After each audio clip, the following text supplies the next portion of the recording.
कक्षा 9 की गणित की ऑनलाइन क्लास में आपका स्वागत है। हमारा अध्याय सेवन त्रिभुज चल रहा था। उसके अंतर्गत हमने त्रिभुजों की सर्वांग समता की कसौटियाँ पढ़ी। प्रश्नावली 7.1 कर ली है।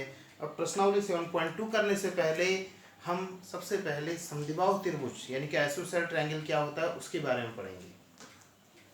समद्विबाहु त्रिभुज आइसोसेलेस ट्रायंगल क्लास 7 में आपने पढ़ा है। नाम से क्लियर है। सम मीन समान, द्वि मीन दो, बाहु मीन भुजाएं, यानी कि जिस त्रिभुज की दो भुजाओं की लंबाई समान होती है उसे हम समद्विबाहु त्रिभुज कहते हैं। वह त्रिभुज जिसकी दो भुजाओं की लंबाई बराबर होती है समद्विबाहु त्रिभुज कहलाता है।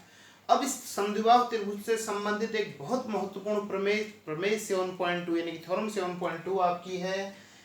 एक समद्विबाहु त्रिभुज के बराबर भुजाओं के सम्मुख कोण बराबर होते हैं। क्वेश्चन एग्जाम में क्वेश्चन इस तरीके से पुट होता है, सिद्ध कीजिए कि समद्विबाहु त्रिभुज की बराबर भुजाओं की सामने की कोण बराबर होते हैं, यानी कि opposite angle of equal sides are equal in isosceles triangle. तो देखिए इसमें सबसे पहले हम थ्योरम को प्रूव करने के लिए मैंने आपको प्रॉपर स्टेप बताया। गिवन हमें दिया है कि त्रिभुज समद्विबाहु त्रिभुज है, नाम भी लिख लिया ABC एक समद्विबाहु त्रिभुज है जिसमें दो भुजाएं जो बराबर हैं AB बराबर AC मार्क किया है। और अब हमें प्रूव करना है कि इनकी बराबर भुजाएं के सामने के कोण, जैसे बराबर भुजाएं के ठीक सामने का कोण B है, AC के ठीक सामने का कोण B है और AB के ठीक सामने का कोण C है, यानी कि हमें प्रूव करना है कोण B इक्वल टू कोण C, ये हमको प्रूव करना है। अब मैंने आपको बता दिया थ्योरम प्रूव करने के लिए हम कुछ प्रॉपर चित्र के अलावा भी हमें कुछ एक्स्ट्रा एक्टिविटीज करनी पड़ती है। तो इसमें कंस्ट्रक्शन यानी कि रचना, इस चित्र में हम कुछ और भी ऐड कर सकते हैं, वो हमें करना पड़ेगा तभी हमारा प्रूव होगा।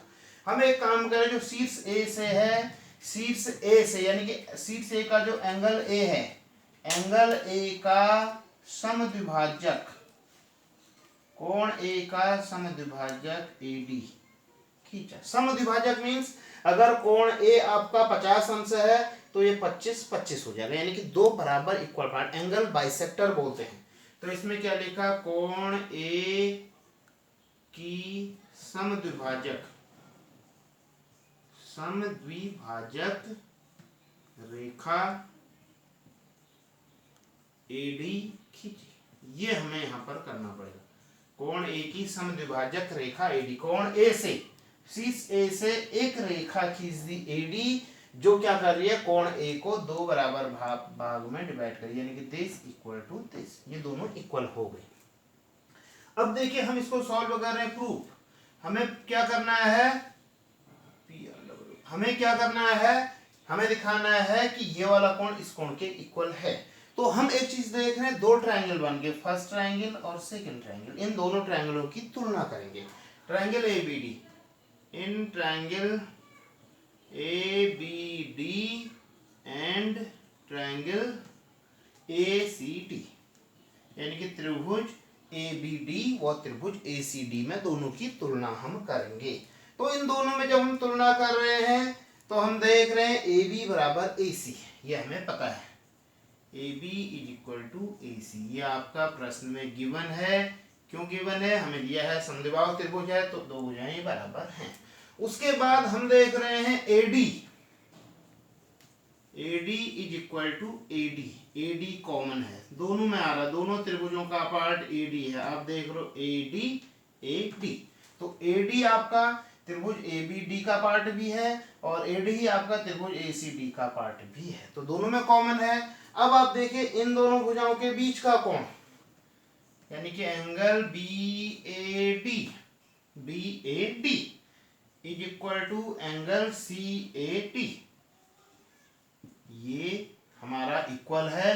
कैसे है, यहां पर लिख भी देते हैं किस तरीके से, रचना से। हमने रचना करी है ना, हमने रचना करी है समद्विभाजक रेखा की, तो रचना से ये बराबर है। तो अब आप देख रहे हो पहले त्रिभुज की दो भुजाएं और इनके बीच का कोण दूसरे त्रिभुज की दोनों संगत भुजाओं और संगत कोण के इक्वल है। तो हम कह सकते हैं कि त्रिभुज ABD इज कॉन्ग्रुएंट टू त्रिभुज ACD, यानी कि जो ये वाला त्रिभुज होगा ABD वो ACD के सर्वांगसम होगा। कौन सी property, side angle side criterion, यानी कि इसकी कसौटी साइड एंगल साइड से ये बराबर होगा। ना, यानी कि सर्वांग सम होगा। जब ये दोनों त्रिभुज सर्वांग सम है तो इनके संगत यानी कि संगत पार्ट आप जानते हो CPCT से, ये दोनों बराबर हो जाएंगे। तो यानी कि हम लिख देंगे इसलिए angle B is equal to angle C, यानी कि ये वाला जो कोण होगा इस कोण के इक्वल होगा बाय